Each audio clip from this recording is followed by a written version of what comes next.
When one thinks of Bigfoot, Texas is not the first place to come to mind. However, as Lyle Blackburn's newest book, Texas Bigfoot, describes, it probably should pop up a little bit more than it does. We'll be reviewing it tonight on Mysterious Library.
Well, good evening, everybody, and welcome to Mysterious Library on the Untold Radio Network. I'm one of your librarians, and joining me, as always, is my fantastic colleague, Jason McLean. How has your week been thus far, Jason? Since we're only day 2 into this particular week, pretty good, except for one tiny thing. So someone who shall remain nameless may have accidentally left a package of off-brand Oreos near where my dog could get at them. At like 11:30 at night. And so so about 10 o'clock is when she decides to get into them. I'm not 100% convinced she actually got into any of them because I didn't find like a pile of debris. Like, she's a small Chihuahua rat terrier mix. So normally if she's eating a hard thing like a cookie, like there's going to be debris. I'm not convinced she ate any, but of course it's possible she could have had like 3 because I was kind of looking at this thing like, she may have had 3 at the most. So we decide we need to run her 15, 20 minutes down the road to the 24-hour vet, right? Because first we're running around pushing all the buttons like how much chocolate is toxic to a dog, how much cocoa powders are in off-brand Oreos. You'd expect that to be easier to find. I can assure you it's not. And of course on the whole, like we even call, like we have this weird, like we got it for free, but like there's a dog vet call-in thing, right? So we call them, they're like, well, you need to call the dog poison control. I didn't realize that was a thing, but like I thought that's why we had you, but whatever. And we get on there like, it'll be $75. And I'm like, nope. So I'm like, we're gonna have to pay money anyway.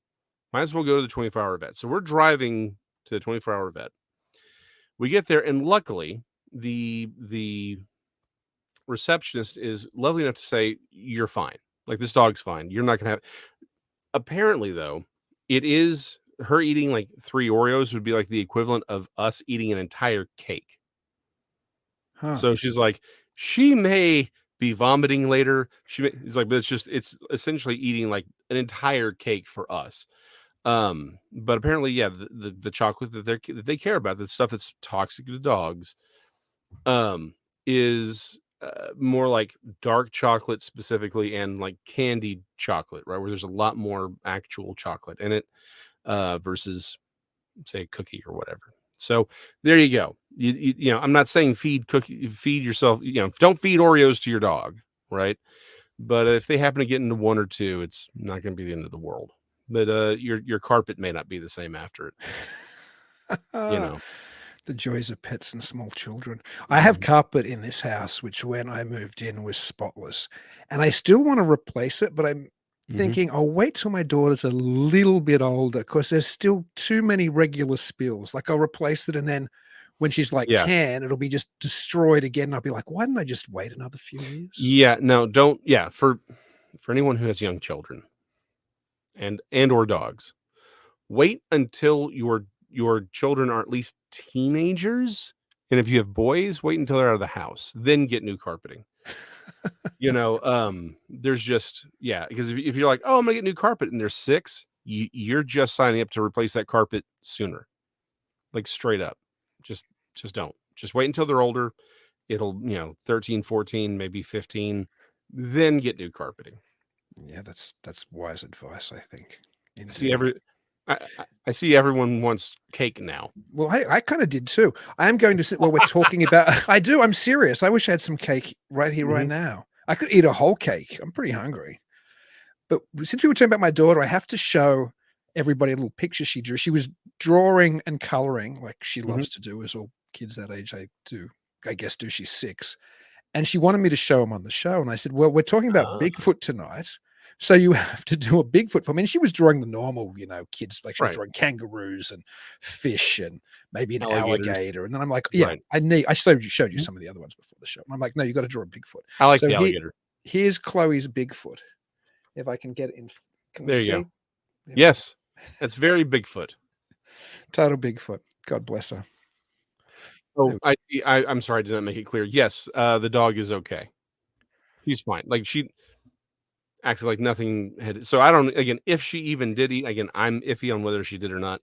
She never even had stomach issues. So, but this is where your dog didn't encounter Bigfoot, because Bigfoot encounters and dog encounters aren't good things. There's a history of. We're about to talk about Bigfoot, but there's a history of Bigfoot and other, I suppose, cryptids or other beings or whatever we want to call them having a terrible relationship with dogs. Yes, there is a long history of that. And which is why I don't take Ellie the Wonder Dog with me when I happen to go researching. Oh, I'm sorry, I turned a comment off you were showing. Oh, it's fine. No, it's fine. Put it back on. I was about to click. Oh, no, it's okay. I already answered the question. The question was about whether the dog was fine. Yeah, the dog's fine. But yeah, this is why I don't take her out with me. Because although I am going to start doing more once the spring rains are done, I'm going to be down in the creek more often.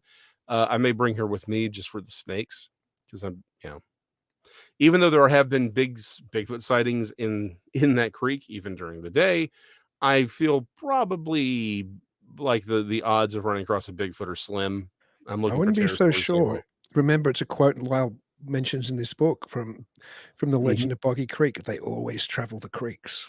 Which, okay, that's actually a big part of my book too. So we can talk about that. But yeah, I'm just saying odds are I'll be fine. I'm just looking for pterosaurs. So yeah, I'll bring her for that, but I'm not bringing her for the Bigfoot, because that would be awkward.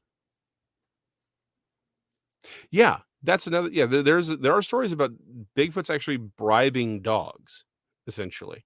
Bears do it too. Now, bears have learned to do it, Bigfoot will do it too. But yeah, there's a history of Bigfoot and bears, Bigfoot and dogs not getting along, and all cryptids. Like one of the first Mothman reports, I think. Oh yeah, that's right. Yeah, a dog that disappeared or was taken. It's quite a regular occurrence. Maybe it's because dogs are man's best friends, and then they're encountering something which isn't us, which is something else. And maybe the creatures know they need to remove what stands between them and us. Maybe, I don't know. It's interesting though. And then again, I guess a dog is more likely to maybe stand its ground for a minute, or a dog might seem threatening, whatever the reality of these things are, be them physical or paranormal. I suppose a cat's probably just going to take off, right? Right. Well, exactly. Cats are like, although we have a history of them being killed too. Yeah, that's true. That's also true. Again, but mostly it's probably because they got too close and just got stepped on. I think the dog thing's bigger though. Like there's quite a history of missing dogs and dead dogs, and Yes, no, you're 100% right on that. In fact, Tex's dog, after he had his encounter with the dog man, his dog ended up dead. When they found it, it had been, he said, looked like something had just gutted it and threw it under the porch. So Crikey. yeah, it's a pretty hardcore story. So I mean, you could say cat, but the problem is it's just not how a big cat kills things. So it gets weird. But yeah, you're right. There is a long-standing history of cryptids being aggressive towards dogs, and Bigfoot is sort of the biggest culprit at the time. Um, although you can make some arguments. Maybe we don't always know what is actually killing these dogs, but we'll save that for the book. But yeah, no, it's, again, long story short, Ellie doesn't go with me to Brown Springs. You know, that's the main point. Um, so before I read the quote, I need to, because I want to read like the last line or two of the book as our, because I think it perfectly encapsulates the book. I do have to say, this is a bit of a tease, but I do have I got some beef with Lyle, and we're gonna have to talk about that at the end of the episode. But Uh-oh. I want to review the book first, but we got some beef we need to talk about. Just saying, it's gonna come hard and raw. Jeez. Yeah, it's I'm super curious now to know what this, yeah, because I don't know what it is. You haven't no, told me what it is. I haven't. No, it's pretty shocking stuff, honestly. But I want to do the book first. Um, so yeah, this particular copy that I have here, uh, I did not realize, and this is part of my complaint. I did not realize how big of a fan the elves are of Lyle, and yeah, they did not want to let go of this book, like, at all. Like, it's signed. They had it behind plexiglass. They had armed guards around it, and I've never seen, like, normally the elves aren't armed, but they were this time. And Eek. yeah, man, I had to pop a couple caps to get them out of the way, and then I had to bring a sledgehammer to bust into. I felt like like it was a low rent version of National Treasure trying to get into their you know box, this plexiglass box to get our copy of this for this week. I was shocked. Well, the I, Blackburn signature, man, is valuable. I know, but I'm just saying, like, they just really had this. Like, I didn't realize they were fans. Like, there were Ghoul Town posters everywhere. All he started printing records, like actually pressing old school records. They had all of them up there. Oh, I wow. was, yeah, I did not realize they were as big a fan of him as they are. I was shocked. I feel bad for shooting 3 of them. I mean, they were flesh wounds, but you know, They heal pretty quick. yeah. Joe, you know what? That's a good question. I saw, yeah. Let me throw Joe. That's a good question, honestly. You may have seen me over at Texas Front Porch, but I've actually done a couple of other shows. So probably one of them. You were on Phantoms and Monsters not that long ago. You're on a bunch Yeah. of stuff. You're like on a show every night of the week. Speaking of which, I think you're coming on Talking Weird as my guest Yes. this week, Saturday. and it will be different format to this show because we'll be talking about Yeah. one of your books, or more, perhaps more than one of your books. So Right. Yeah. Yeah. Well, we'll be talking about my stuff. So that'll be yeah. Saturday night at 10 p.m., which should be fun. Yeah. On the Untold Radio Network. On the Untold Radio Network. Exactly. And quickly, speaking of Talking Weird on the Untold Radio Network, we interviewed Lyle Blackburn, I think, on episode 7. So if you want to see an interview of us interviewing Lyle about the book we're talking about tonight, you Yeah. can go to the Untold Radio Network, either untoldradioam.com, and then find Talking Weird in the drop-down menu, or just go into the YouTube channel and scroll back. And yeah, I believe it was episode 7. It was a great Yeah. chat with Lyle. Yeah. Oh yeah. Lyle's a great guest. He really is. Not that he's ever going to come on one of your shows again after this beef you're telling us all about. Oh yeah, no, I'm gonna be blacklisted. I'll be blacklisted by Blackburn. Oh, that was terrible. That was that's gonna get us fired for that one. But speaking of Blackburn and his, let me actually read this last 2 lines. Bigfoot is a mystery. I've already screwed it up. Let's try that one again. That didn't happen. Bigfoot is a big mystery, and that seems to be a specialty of the Lone Star State. Somewhere among larger than life tales of gunslingers, oil tycoons, and heroic battles exists a creature that exemplifies the very nature of the word big, one that looms as large as Texas itself. Um, really, that sums up this entire book, right? It is it's Texas Bigfoot. It's a story of Bigfoot in Texas. Like that is what this book is. And like I said, the very, very opening, Texas is not what you think of Bigfoot, you think of the Pacific Northwest, you may even think of, the Himalayas with the Yeti, the Yowie, or you may think, Georgia, right? Tennessee, maybe Texarkana, right? That sort of Louisiana, Arkansas area. But Texas doesn't necessarily spring to mind a lot. And it's it is one of those things that this is a more recent sort of turn as far as people being aware of it. But these stories, I can tell you from researching from my own books, this stuff goes all the way back. Like we have accounts here in the Dallas-Fort Worth area going back to the 18, as soon as people started showing up, they were called the creature, the monster, whole nine yards, right? Davy Crockett, which I know is going to be your favorite story, right? I mean, these stories, these stories go all the way back. The Caddo called them stick Indians, and they were very aware of these creatures. So this is, Texas has a very long history with Bigfoot. Just it's not often thought of that way. So this is where Lyle's book sort of steps in and says, let's clear the air on this. Let's actually have that conversation, and let's give you those stories. That's what this book is about. It's the stories of people encountering these creatures here in the state of Texas. And I like how Lyle is it's so comprehensive. I mean, I'm sure almost every important Bigfoot in Texas story ever told or recorded is in this book, but he breaks down the country regionally as well. So you can get a sense of where these things have been seen and how they differ. And that to me is one of the interesting points about the book, because Lyle makes a point of saying, again, like you were talking about, Texas isn't something you would normally expect to see, or a place you would normally expect to see Bigfoot in. But there's more, I think there's more like hectares or miles or whatever of forest in in Texas than there is in any other state of the union except Alaska or something. And you don't think of Texas as a forested state. And I remember myself, my father, who's now passed, I still have family in Houston, but I went to visit him in 1999 when I was over here doing a research trip for my PhD. And when I flew into Houston, I'd never been there before. I'd driven to Dallas on previous trips and I'd seen some of Texas.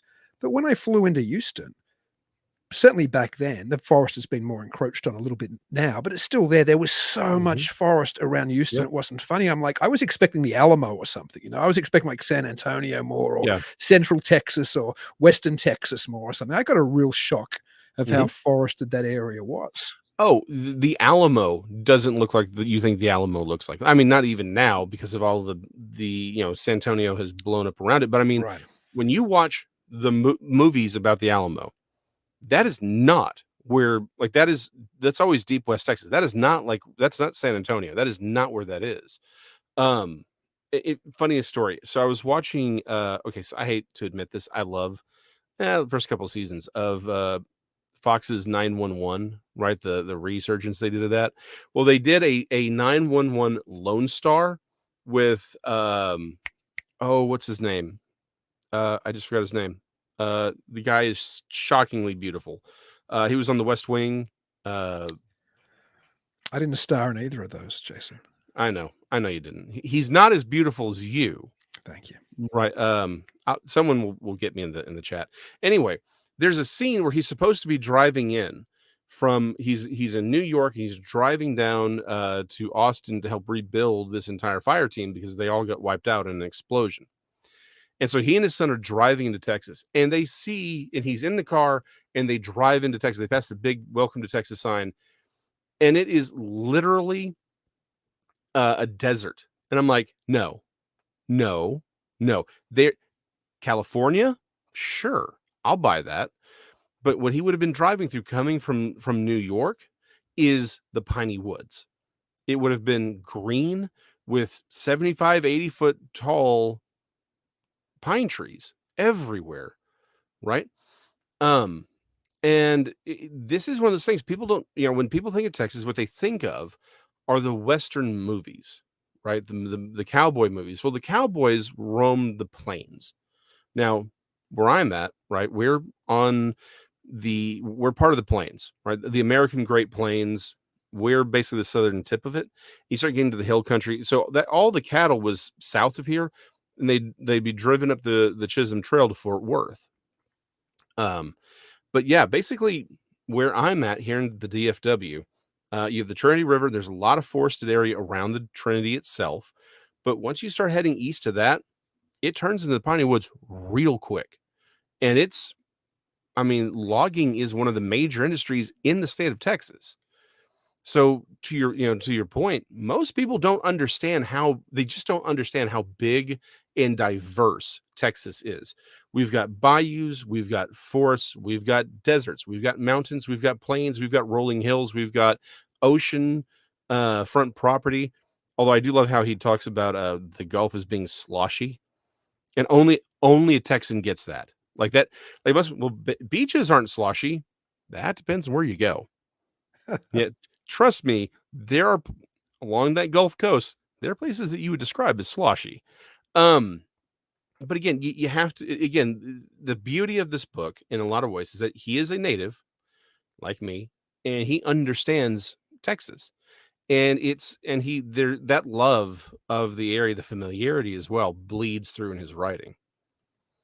Yeah, and I think when you look at those type of locations, when you look at the piney woods, it kind of makes some sense that there might be some type of, hidden ape man.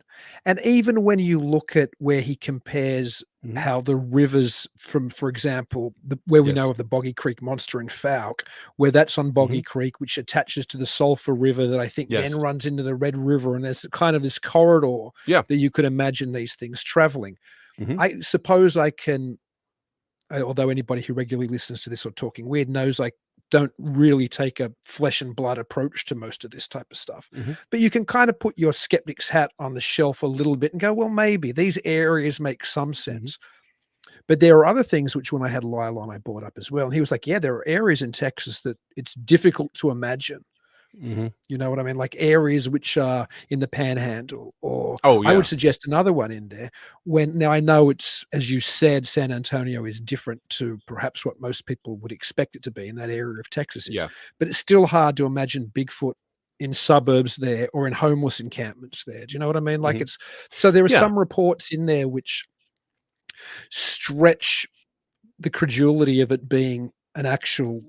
physical ape man. And then if you want to take the report seriously, I think it's easier to go to a more paranormal or Paranormal. Yeah. paraphysical interpretation. But certainly the ones in the bigger forested areas, at least that seems to make Yeah. some sense. But to me, that's what's so Mhm. interesting about this book, because there are reports all over the state. And so then you have to start questioning yourself, well, if I think it makes sense here, and I think it makes sense here, and I believe those, but how does it make sense, how does it make sense here? Or how does it make sense in Right. an area where there's no forest? Mhm. What are these things doing Yeah. after somebody sees them run through the back of a suburb? Where are they going? You know? Right. And So that's so again, the beauty of the book is it's about the accounts, right? And again, beautifully written.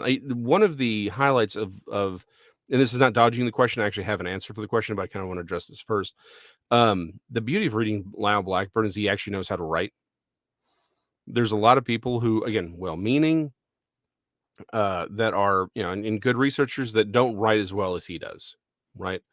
Um, and he does have a very colloquial style that's it's very easy to read, but he doesn't feel condescending, right? It's a beautifully eloquent story. And to your and you point, can hear Lyle's voice when you're oh, reading it you as well. If you absolutely know how can. most people who Yes. are interested in the Hmm. field know what Lyle sounds like. So when you're reading Hmm. it, I can always Yeah. imagine him whenever I'm reading a Lyle Blackburn book. I can always Yes. imagine him telling me the story. It's always in his word. It's always in his voice, rather. It absolutely no. Yes, it is absolutely. You're right. I hadn't even thought about it, but you're right. When I was reading, like Lyle's voice was going in the back of my head. You're right. I wouldn't have mentioned that. Um, but there it is, and I can't unthink it now. Oh well. But what he's doing is he's giving you these accounts, right? And to your point, again, on my other shows, this is one of my positions is I think the problem is everything gets put into the Bigfoot box, right? And so that's sort of the problem is we don't really know which one's actual. If you work from the assumption, or at least from the hypothesis, a that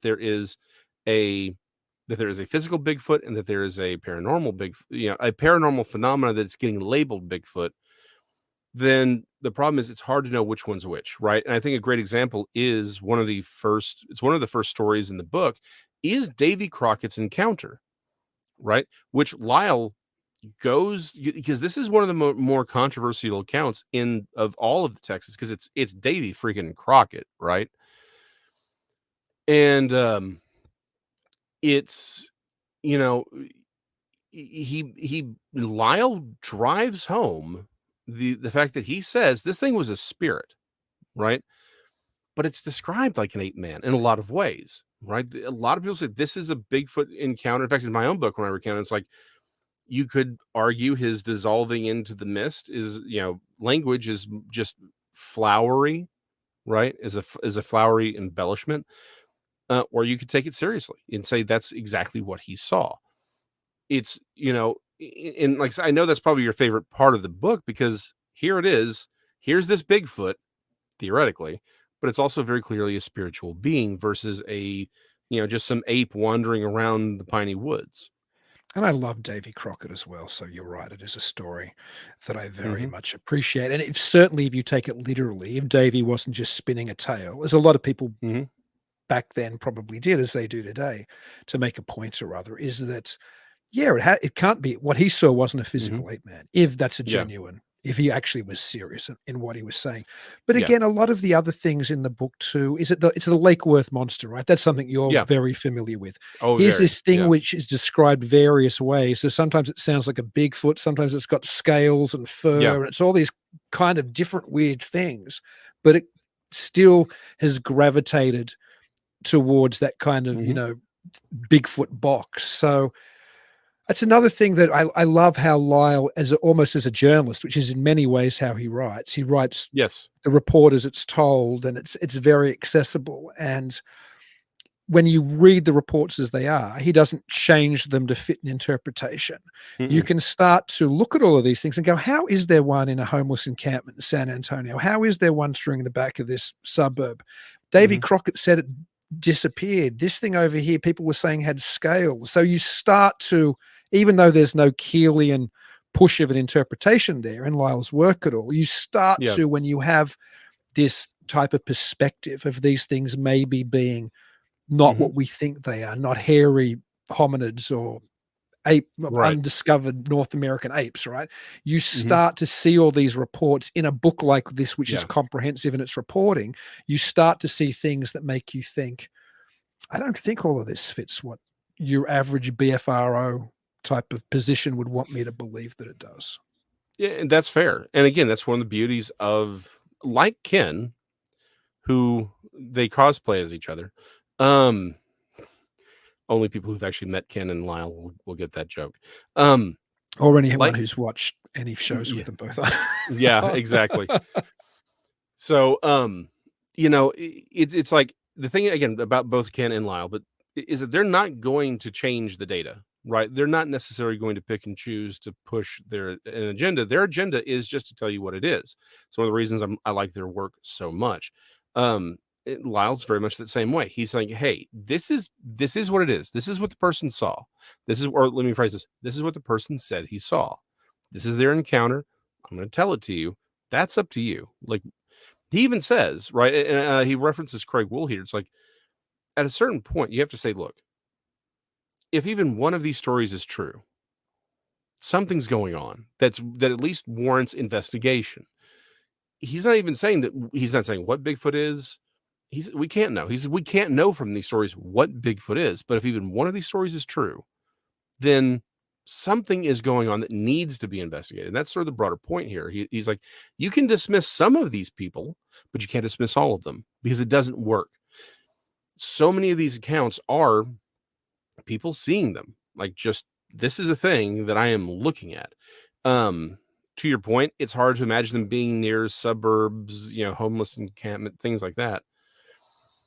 It's the thing I like to point out, and again, I point this out in my book, is I call it the green wall.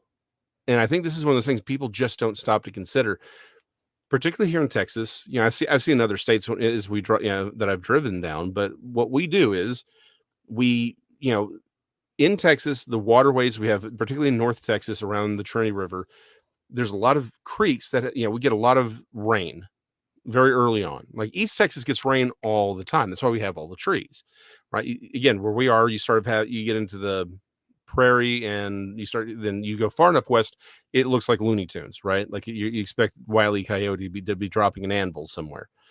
But our roads, we mow and we get rid of all the trees up to a certain point, and we mow up to this line, and then there's the tree line, right? Particularly around the creeks and around the areas, there's this tree line wherever the floodplain is, and all this brush grows up right there at the tree line. You could march an entire army on 3 feet on the other side of that wood line. No one would see anything ever under any circumstances. It's so thick right there, right? Essentially, you could put anything you want, and it's open on the inside. This is what people don't get. The trees block the grass in the thicket, and so what happens is where that tree line is, it's just a wall of green, and then 3 feet in there, you can move anything and everybody you want. So to your point, I understand, and I'm very sympathetic to saying, how is it possible? And again, I do think some of these things you have to call that into question, right? Is whether or not they're paranormal or physical. But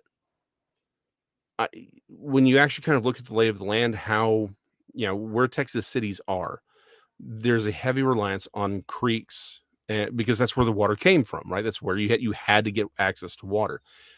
And so when the yearly floods come, we build around the floodplain. We have to. Well, what we've done is we've left an entire highway for these creatures to move unseen. Unless you're on the inside of that tree line, you're never going to see them unless they cross into where we are. We live in concrete islands. We drive on concrete bridges, to the next concrete island. You can have Irving, Texas. Here's Dallas, here's Irving, here's Arlington, right? It says the only reason you're in Irving, and I love you, Irving, but the only reason you're in Irving is because you get more potholes. Like, it is nothing more than just a continuation of the urban sprawl that is downtown Dallas. Okay. The city of Irving has over 1,000 feral hogs. It's a real problem. They cause thousands upon thousands of dollars of damage every year. Nobody ever sees them. We know they're there. It's undisputable that they're there, and people from time to time see them. But you would think, and again, 1,000, the 1,000, that is the lowest estimate we have for these hogs. But nope, if you were to talk to anybody, find anybody at random, people who live there, people who drive through there, people who work there, almost nobody's going to say they've ever seen a feral hog in Irving or downtown Dallas, but they're there because of this green wall. That's a good point. I do think, though, I can't help but throw it out because, after all, it's Texas, and God bless Texas. It probably even has more guns than Wisconsin, and believe you me, we got a lot of guns in rural Wisconsin. But yes, you do. Again, it comes up again and again on this show. If there is Bigfoot running through backyards in Texas and in homeless encampments in Texas and, all over Texas, would a Texan really not have shot one yet and dragged the body in? I mean, they have shot him. Nothing ever happens, right? So where's the dead Bigfoot body in Texas? As in anywhere else in the United States? Yeah, as in anywhere else. And of course, there are stories of people there are stories of people who have claimed to have shot them, killed them, and then buried them because they felt that they were too human, right? I don't know. Again, the story is the story. If you're going to claim that you shot one and buried one, I'm going to need to see evidence, right? I'm not going to believe your story, because that story pops up too often. So the stories exist, but to your point, why hasn't anybody brought one out and being like, hey, here it is, right? Again, there are plenty of stories of people who said, look, I had this thing dead to rights. I couldn't pull the trigger because it looked too human, and I was worried that you know, Incidentally, I believe those stories. When somebody yeah, says they saw it and I could, because I can understand that.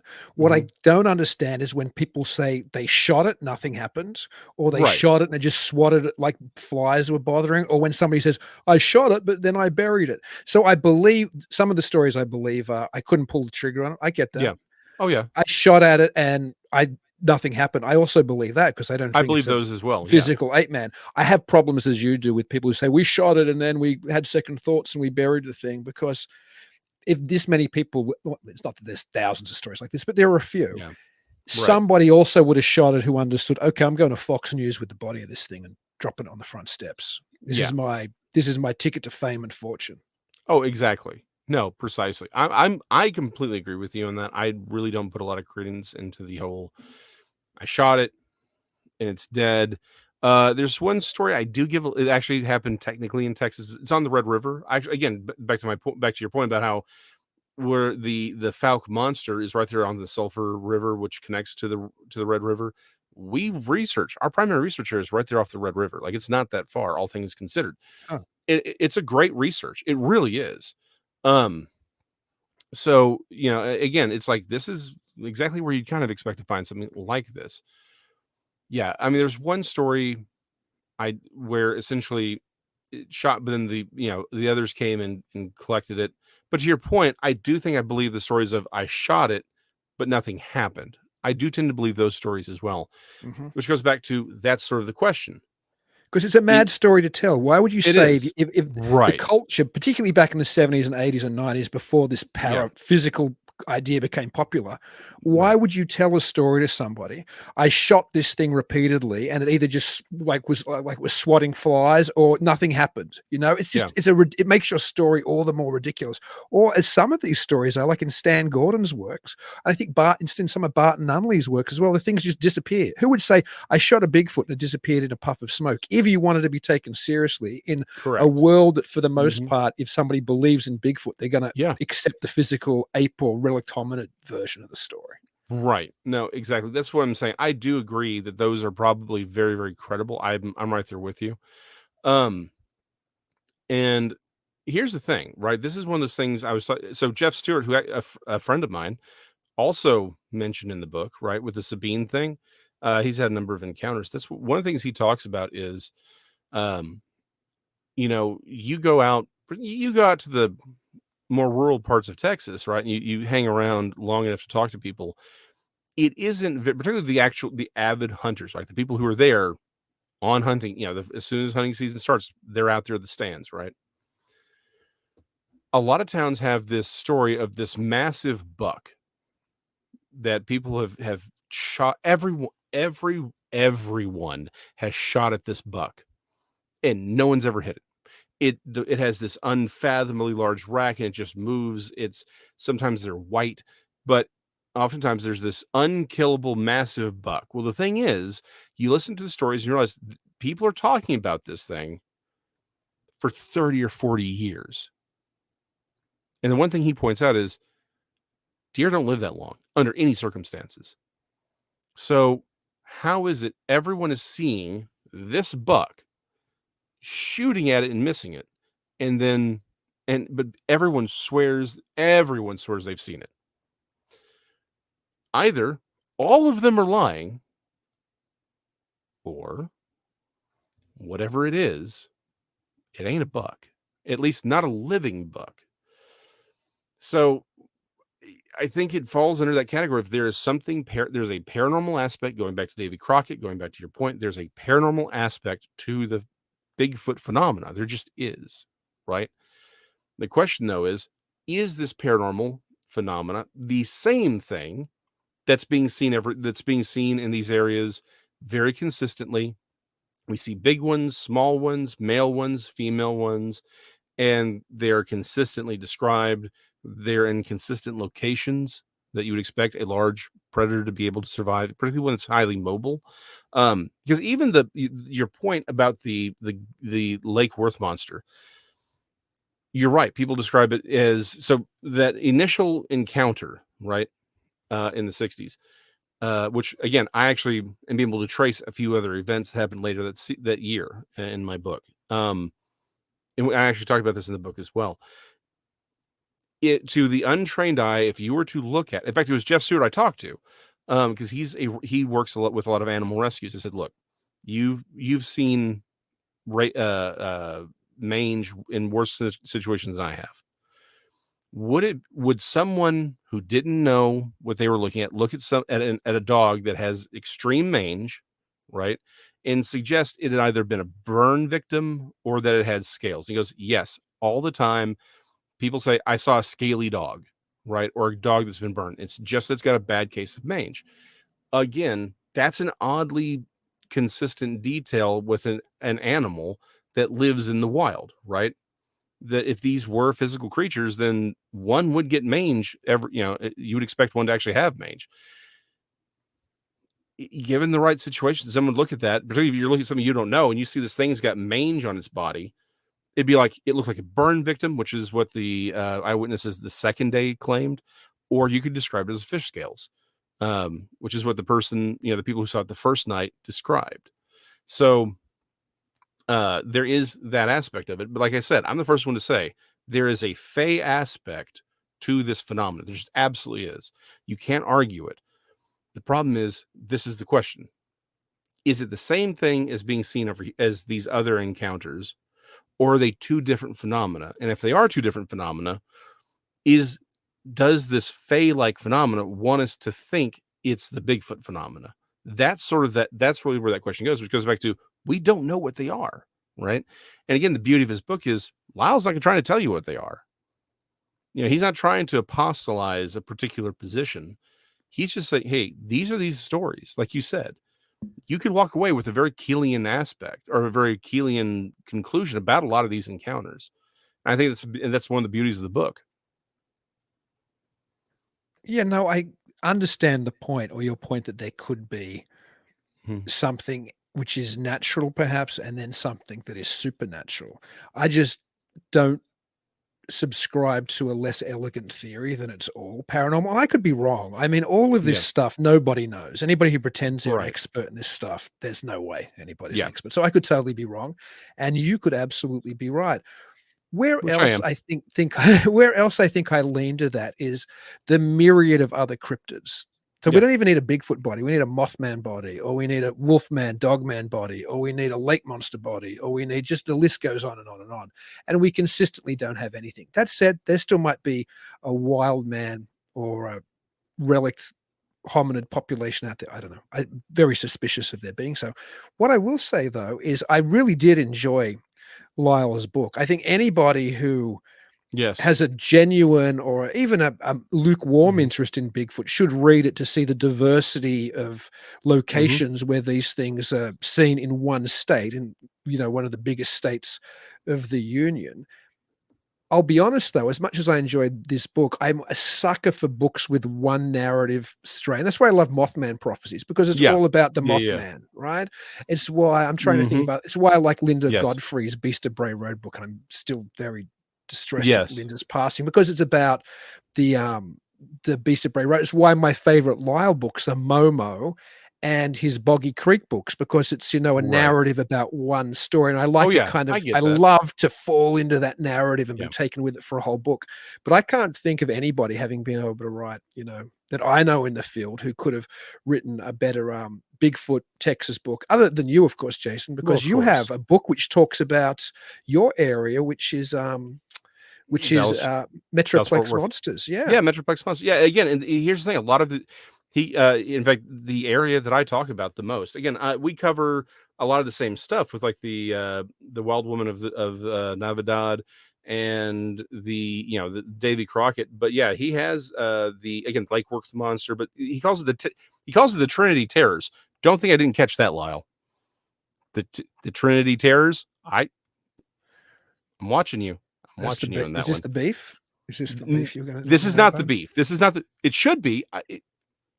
It wasn't the beef until now. Now it's the beef. Actually, let me tell you what the beef is. All right. I'm going to tell you what the beef is. The man's gorgeous. I have never met a human being that just stands around looking like he belongs on a friggin' album cover. Oh, he's a rock star. He is a rock star. Like, the man eats tacos cool. Like, I've never seen someone eat a taco and be like, man, that's the coolest man I've ever seen eating a taco. Last week we talked about, again, with the Ken thing, right? My encounter. We did a recreation for Ken and Lyle did a pilot for American Monster Tour. You can actually see it on YouTube. It's great. Go And look it up. They should watch it. It's a great, yeah, he and Ken did a great job on that. Well, we actually filmed a recreation of my encounter in the 10 Mile Creek. My son and his friend are the eyewitnesses, right? While we were there, this is really where it started. I was in the creek with him. We were setting some stuff up. I turned around. The man's just standing there. It was like God himself lit this man for a photo shoot. If I had just pulled out my phone and taken a picture right there, we could have put that on the cover of the next Ghoul Town album, and nobody would have thought of second. They would be like, that would have been amazing. The man stands around like he belongs on the cover. The man's gorgeous. This is my beef with him. Now, officially, it's the fact that Trinity tears. But no, the man's gorgeous. I hate him. I spend so much time trying to get a good photograph of myself, and not one has ever occurred. Not one. This man takes pictures with people just randomly, random selfies with guests, and he looks amazing. You're like, yeah, that's like the sexiest man in cryptozoology. Yeah, that's my beef. Oh, I see. And I will never let it go. I will never let this one go. You need to have a cage match or something to settle this beef. We should. Yes. We should have a cage match on that one. Now the official beef is Trinity Terrors, but yeah, no, the man is gorgeous. Like, I remembered this. Like, I just turned around and looked at him like, what in the ever loving is this? You know, like, it was like something out of some sort of weird, romance novel cover, right? Just hair blowing in the wind. The lighting was just, I'm like, what is going on here? It was like one of those Disney films, right? When the characters Fabio of cryptozoology. Yeah, he's the Fabio of cryptozoology. There it is. Yeah. There, Lyle, you're now officially the Fabio of cryptozoology. It was the man, like I said, the man eats tacos cool. I can't stand it. I can't stand it. Oh my goodness, oh well. I really think, like, what's your big Texas wrestling league down there? Is it like a Texas wrestling league? Oh, we've had a couple. I've been out of wrestling for a long time. I'm sure there's a bunch of them. Oh, Texas is a wrestling state, isn't it? Stone Cold Steve Austin's from Texas, so it must be. Oh yeah, no, dude, we used to have. I miss this so much. We used to have the Sportatorium in downtown Dallas. It's gone. It's been gone for decades now.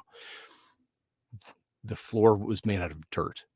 It was where all the wrestlers would go. Wow. It smelled like beer and cigarettes and dirt. It was the greatest thing ever. And this is the early days of wrestling. They did eventually fill it in with concrete and all that. But I mean, like the Von Erichs would come in, right? And you'd see them on Channel 11, right? On back when you only had 4 or 5 actual stations. Just, it was the greatest thing ever. So I haven't cared since that was done. Since I got rid of all that. That was mid 80s. Maybe early 90s. But yeah, no, trust me. That's it. Cage fight. I'll challenge you to a cage fight. That'd be the biggest event in the year of cryptozoological wrestling. Exactly. There's a new league there. Yeah. Yeah, the Cryptozoological Wrestling League. Yeah. You and me, Lyle. You and me, pretty boy. Bring it. We'll fight over who gets to use the title Trinity Terror. Man, we're going to get Lyle on this show one day when we dissected somebody else's Bigfoot book or another. Yeah. You know what would be fun? We should try to get Lyle on and do The Legend of Boggy Creek because it's such an important film for him. I love that movie as well. I bet you love that movie. And we could talk about Legend of Boggy Creek with Lyle Blackburn. That'd be a heck of a show. I do have emotions about that movie, yes.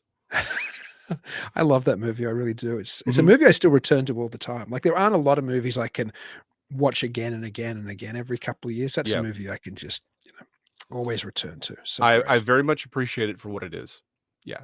It has a very fond place in my heart. Can I be honest with you about this real quick? Sure. I have a confession to make. I did not see it until much later in life, like within the last few years. Before it came out on Blu, after Pamela got all the things and she got re-released, but yeah, I didn't see it, and it's early on in life, and I just Ah, never did. You know, it wasn't until much later. Like I said, I'm not really a Bigfoot guy. Like we were talking about this before the show. I'm not really a Bigfoot guy. I just happened to be in this space because you know, uh, out of coincidence in a lot of ways. But yeah, like a lot of people, to Nancy's point, almost everyone I know is like, the Legend of Boggy Creek is what got me into this, and they loved it. They grew up on it. I just honestly, like, my dad took me to the drive-in. Yeah, we saw like the Clash of the Titans, right? I mean, good movie too. Love the oh good yeah, movie. no, I am a huge and going back to the American Monster Tour, uh, the stop The motion Ray man. Harryhausen Ray Harryhausen, museum thank they you. go to. My mind went blank on his name. Ray Harryhausen. I loved Harryhausen. I grew up wanting to do puppeteering like a la Jim Henson and stop motion animation a la Ray Harryhausen. I loved those. I loved that work. So yeah, I did not grow up on Legend of Boggy Creek the way a lot of people have. But I still very much appreciate the what he did, what Charles Pierce did with that. But yeah, we should do that. We should have him on, and we can dissect the movie, and I can challenge him face to face, so to speak, to the cage match. For me and the pretty boy. It's going to happen. Untold Radio can do a pay-per-view. Yes. Jason McLean versus Lyle Blackburn. Yeah, the Ghoultown Mangler versus the Greased Scotsman. I'd buy that for $1. That's what I'm saying. Funny story. Also, RoboCop, mostly filmed in Dallas. Huh. Yeah. And is that a Verhoeven movie as well? I think It is a Paul. Yeah, we were talking about yeah. we were talking about Starship Troopers. Yeah, that was also a Paul Verhoeven movie. Yeah. I can tell exactly where most of the filming happens in Dallas. I can tell you exactly where that is because I grew up in those areas. Like, I know it's so different now. But funny story, a woman I used to work with, she worked downtown while they were filming it, and that scene where RoboCop is shooting the ED-209, right? In front of OCP, right, which is actually Dallas City Hall. They didn't cordon off the block, and my friend and her friend, they were taking lunch and they were driving down the road, and they had no idea anybody was filming. Like, they couldn't see the cameras. They just saw RoboCop and the ED-209, and they're freaking out. They're like, "What is going on?" That's hilarious. They're just driving down. There's like, no one's blocked it off. No, they didn't see the cameras. They were just freaking out because, like, here's Peter Weller. Yeah, in the armor. Again, it's the end of the movie. So, like, his face is fully exposed, and it's just his face is stretched over the thing. They were freaking out. They did not know what was going on. They were terrified when that happened. So Good grief. Funny Dallas stories. The only Dallas story I have, which isn't so funny, is going to Dealey Plaza because I was had such an interest in the Kennedy assassination story. So it's another haunting piece of footage from Dallas, Texas. The Zapruder footage, my goodness. But yeah, that's the only time I've been to Dallas. To be honest, I went there just because I wanted to go to Dealey Plaza. Oh, really? Yeah. I don't even know if I stayed the night. I was there for like one day or something. Can I give you another confession? Sure. A terrible, terrible confession. Don't say you've never been to Dealey Plaza. Oh, no, I've been to Dealey. I drove through Dealey Plaza like every day. Right. Like, yeah, like I used to work downtown. I drove through Dealey Plaza I know exactly where it happened because they always go out and spray paint the X, right? I've never been to the 6th floor museum. Ever. I've driven by it hundreds of times. I know where everything is. I've never been up there. Huh. Well, you've always got the opportunity. It's not like you. Yeah, I can always go. But that's like, I'd never climb that Sydney Harbour Bridge. Every tourist who ever comes to Sydney for like a week or something climbs the Sydney Harbour Bridge. I've never climbed the Sydney Harbour Bridge. Yeah. I'm sure most Sydney siders have never. When I say climb, it's when you go over the top, like you go up and it's like Yes. you have your little. What is it? It's like, what's the term for it? The mountaineering type stuff, or I mean, you've got to put your little cable. I think goes on your belt, and I think you go along the. Your carabiner. Yeah. Yeah, right. I think you. I have to think you have to do something like that, but I've never done that. So I'm Yeah. sure. I'm sure your story is a similar Dallas version of my lack of climbing the Harbour Right. Bridge. Like it's, yeah. I mean, I know there's two stories, right? If you grew up in the area, you either went there because some teacher took you there, or you've never been because you've heard it 1,000 times. Like, what's the point of going up there? Like my father, like again, my father grew up in Oak Cliff, right? I have seen movies at the Texas Theater, right? I've my family grew up in that, like my father was raised in Oak Cliff, like where all this happened. I know all of it. I know friends who were part of the sheriff's department, not at the time, but later, who were friends with all the people in those stories, all those sheriff's officers, all those police. I know all of these things. Like it's like for me, I just, again, Dallasites, you have one of two. Either, yeah, you've been because your school took you, or you've never set foot because you're tired of hearing about it. Right? That's for the tourist stuff. Yeah, I'm sure that's the case of many people who live near a tourist attraction their whole life. It just doesn't have the same kind Yeah. of draw. Well, I guess in closing, though, we're getting close to the end of the show. If anybody hasn't read Texas Bigfoot and they're interested in Bigfoot, Yes. I can't see why you wouldn't want this book on your Yeah. bookshelf rather. Like it's such a fascinating overview and of a state Mhm. where most people don't associate Bigfoot Yeah. sightings with, but it's loaded with Bigfoot accounts. Yes. It's absolutely, again, it's 200 plus pages, right? And like it's funny because I know some of the people in this book outside of, I know Craig, I know Lyle, I know Jeff. I know some people in this book. It's like I said, I'm working on another book right now. This, like, I'm going to bypass a lot of stories and be like, just read this book. Honestly, you should read this book if you care about Bigfoot at all. Even if you don't care about, but you want to be more educated as far as what are people actually seeing. That's the book. This is the book for you, because the beauty of it is he's not going to tell you what it is. He's not going to Dean's point, he's not going to push an agenda or perspective on it. He's just going to give you the accounts of the people who saw these things and let you make up your own mind. And that's the beauty of it. It's well written.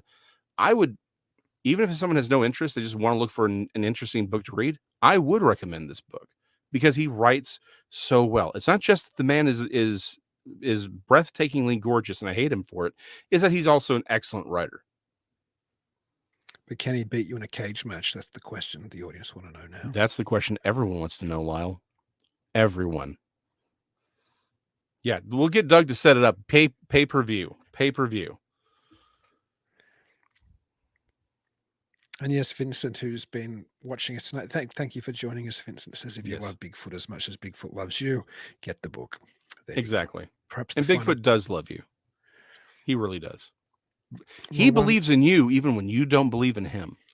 That's a good point.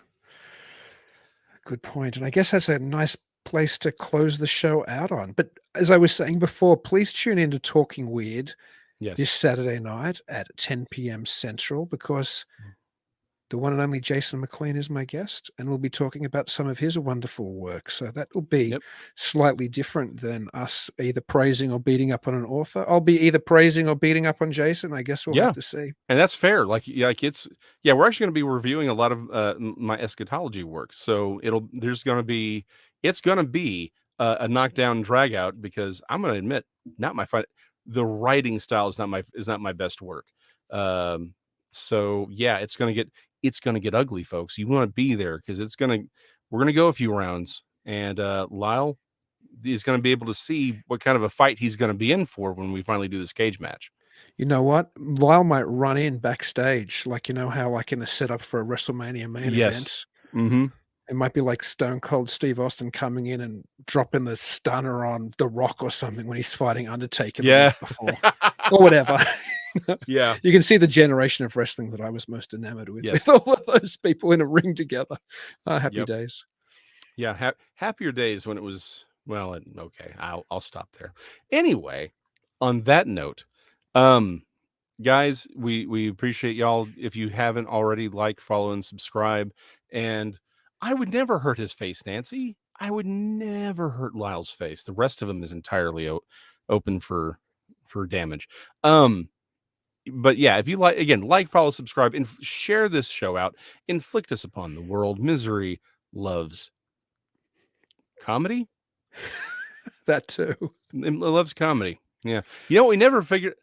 Hold on. I forgot his name. We never figured out who that beautiful man from 911 Lone Star is. No one ever came to my aid.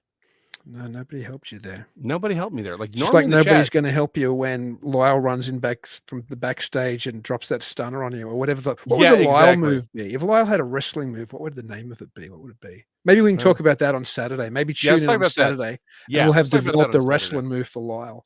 Yeah, exactly. All right. Well, this did not go at all the way I planned it to go, but here we are. So I've challenged Nick Red, or not. Oh my gosh! Now Nick Redfern's going to run in as well. Yeah, you're in real trouble. That's Ken exactly. Gerhard, Nick Redfern, and Lyle Blackburn. Those guys are all in Texas, aren't they? Yes, all of them. We're like, I'm gonna have to call in Texas backup, man. Oh my gosh, it's about to get ugly, man. It's like I feel like I'm Nolan Ryan about to get rushed. Only true Texas fans will understand that. Anyway, on that note, guys, we love every one of y'all. Inflict us out in the world. And we will see y'all next week. It's going to be a great show, really great show. But until then, we'll catch y'all behind the card catalog.